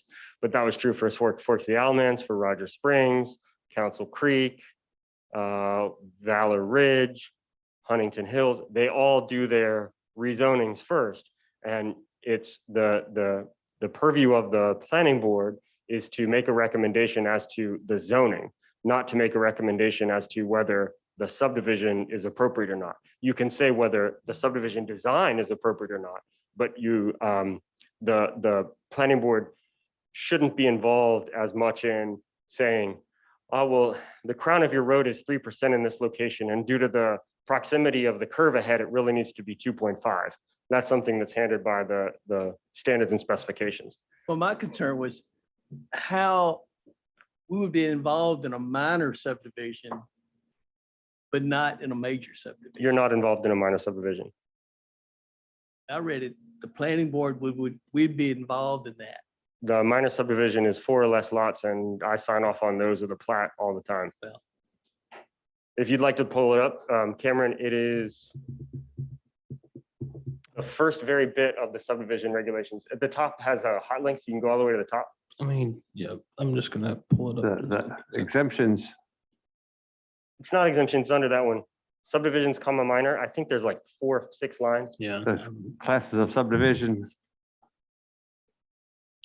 Keep going down, Cameron. Yeah, I think it's in, right. Keep going down.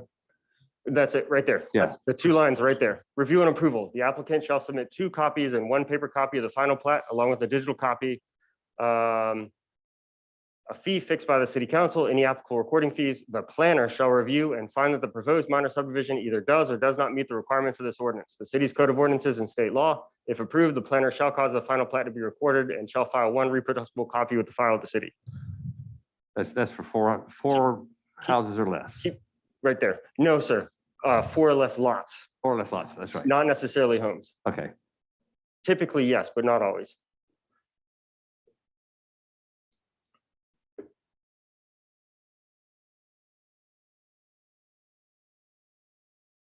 and that's one of those, it's not broken. The planning board can make any recommendation that they want. This would kind of be like saying you have to check in with your significant other before you spend 50 cents because Well, these happen a lot. I apologize. When I read planner, I was thinking planning board. Gotcha.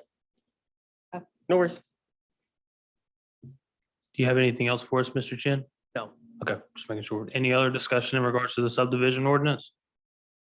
Well, so one thing that has come up, and this is, y'all can do with it as you want. There are pros and cons to it. But a lot of folks have said that they want to start seeing street trees. One thing that you could do is you could wrap it in that a street tree had to be maintained by an HOA, and then the government wouldn't be involved in it except for to say, when the neighborhood went in, there are street trees, there's or not. That's one example of something that the planning board would have the authority to do, right? There are many. I would suggest that you not ask Cameron, what are all of our capabilities here? Because there are some municipalities that do way too much, but I think street trees is the one that I hear the most about. As we drive around the new neighborhoods, people say, there's no trees here, the neighborhood looks barren, you can't see anything, that sort of thing. So that's just one potential recommendation of how you could change the subdivision ordinance to try and shape what you would like to see in the neighborhoods. Not a need, just one recommendation that probably came up more than any other.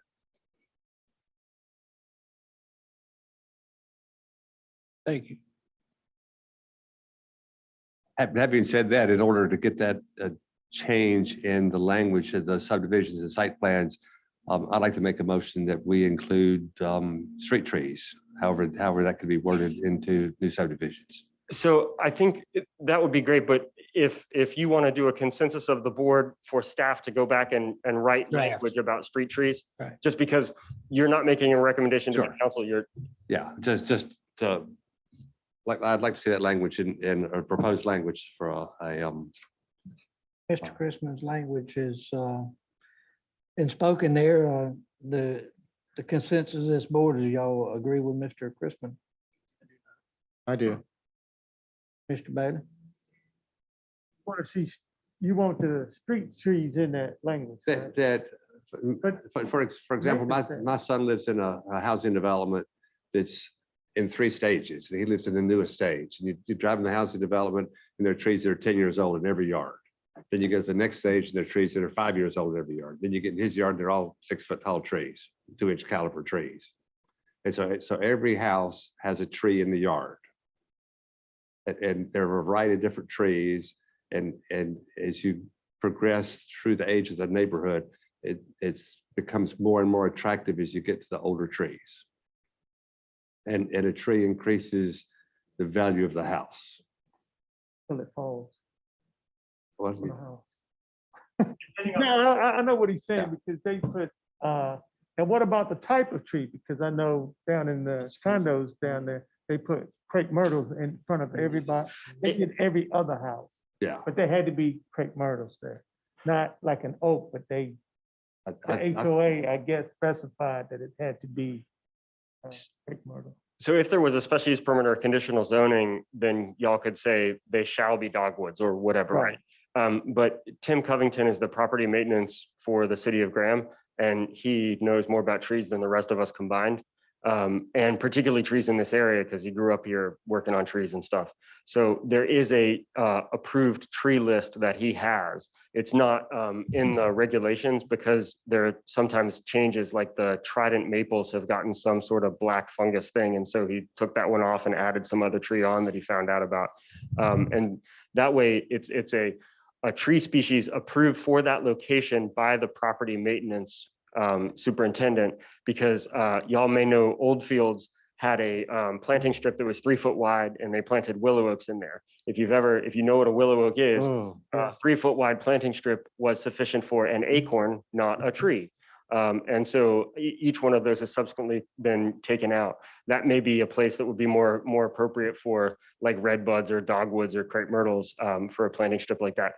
But and my recommendation to Cameron would be to have the flexibility in there to say, if the planting yard is less than 10 feet wide, the city of Graham property maintenance superintendent shall recommend or shall approve any proposed species of trees for that location. Who would maintain these if they The die?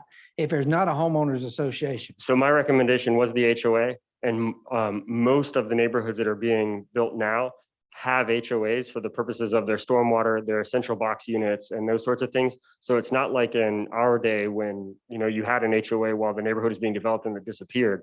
The HOAs shall remain in perpetuity for most of these places. And they may have a pittance for their funds. But that if you wanted to say that they have to have trees, they would need to budget for that and take care of that, and it would be a requirement. So it would be one thing that the homeowners association would have to lead. And if you do something like that, then you don't want to say like the tree shall be set back from the right of way by 20 feet or something, because that'll just be too confusing. You would want to put the trees like on the property line, on the front property line, so that it was clear that they were street trees rather than internal to the yard. So, but other than the homeowners association, the city would have no enforcement action, So yeah, except for when they originally was installed to get the CO. you could write it that way. That would be one way to write it. And then the HOA would be self-policing as to whether there were trees there that were maintained or not. At Peak Resources, there were tree requirements in there, and trees died and they replaced them. And now they're getting some height to them, they're looking much better. And I'm not against it totally, but Old Fields is a prime example. It got underway, got going, and it fell apart. The homeowner association fell apart. The homeowners association. It still may be exists. back together now, but for It 10 always years, they didn't do anything to any trees or anything, and barely mowed down there. You're talking about the private property. Yeah. Coming It's in. not- That's, yeah, But if we're gonna do street trees, why don't we put them on the right of way? you could do that as well. I mean, don't they, I think that gives a little more bite to the city if they're on the right of way. But So now, if you got overhead power lines, you're gonna be restrained in what you. most of our new neighborhoods don't have overhead power lines, Right. but typically the installation is between the street and the sidewalk is where I've seen street trees. And I'm okay with that, between the street and the sidewalk, but I'd like if we do that, we're gonna have to give some, I don't want to see a 2-foot strip there. You're gonna have to give some room for a tree to grow. I promise you, Tim is better at that than any of us will ever be. Me and Tim's worked together for 25 years. There you go. Then you know who I I'm know talking about. Tim very well. Thank you, Ned. So, Mr. Christmas got a little motion out there, and Well, it was asking consensus to change the language. to have a draft to change the language. I hear Mr. Chin was not for it. Mr. Bailey? I'm for debate with the recommendation from Tim to place that type tree. Yeah. that I mean, designated what we area can, there. yeah. And like between the sidewalk and the house there, yeah. Bro? I'm for it. I think there's enough here for a consensus to let you guys explore that a little further with some language. And just supply you all with the draft next time and let you decide if that's where we want to go with that If- route. If it fits within the planning department to get that done, yes. Yes, sir. Of course, I can handle that. All right. Sorry. I believe that covers everything except non-agenda items. Ms. Jolly, I think we made a mistake when we first opened tonight. Mr. Bailey was not present last month at the meeting. And it shows in the minutes that he was present. No, it shows he was absent. I'm sorry. We're correct. All right, any non-agenda items that any board members would like to talk about tonight? Anybody from the audience? Mr. Boney? Ms. Jolly? Nathan? I think you all know that I've accepted a position at another place. And this was my last planning board meeting. I have very much enjoyed working with all of you. I think the city is a better place for the friction that exists between all minds that come together here, and appreciate the forum where a lot of the nitty gritty gets done. And I was excited to see the depth of interest in whatever items were on the agenda, whether they were seemingly minuscule or not, you guys have given them due deliberation. And that's something that I think this planning board continues to do, does well, and is doing more of. And just want to congratulate you on that and to say that it was a joy to work with you for 7 years. Although you're the only one that I've worked for 7 years. I'm like an icon around here. You can't get rid of me. So I just want to say thank you, guys. Thank you. Thank you, Nate. All right, I will entertain a motion. Well, I have nothing else to do, but I would like to make a motion to be adjourned. All right, all in favor? Aye. Aye. Thank you, Cameron. My computer. Thank you, Cameron. The better he is, Don did.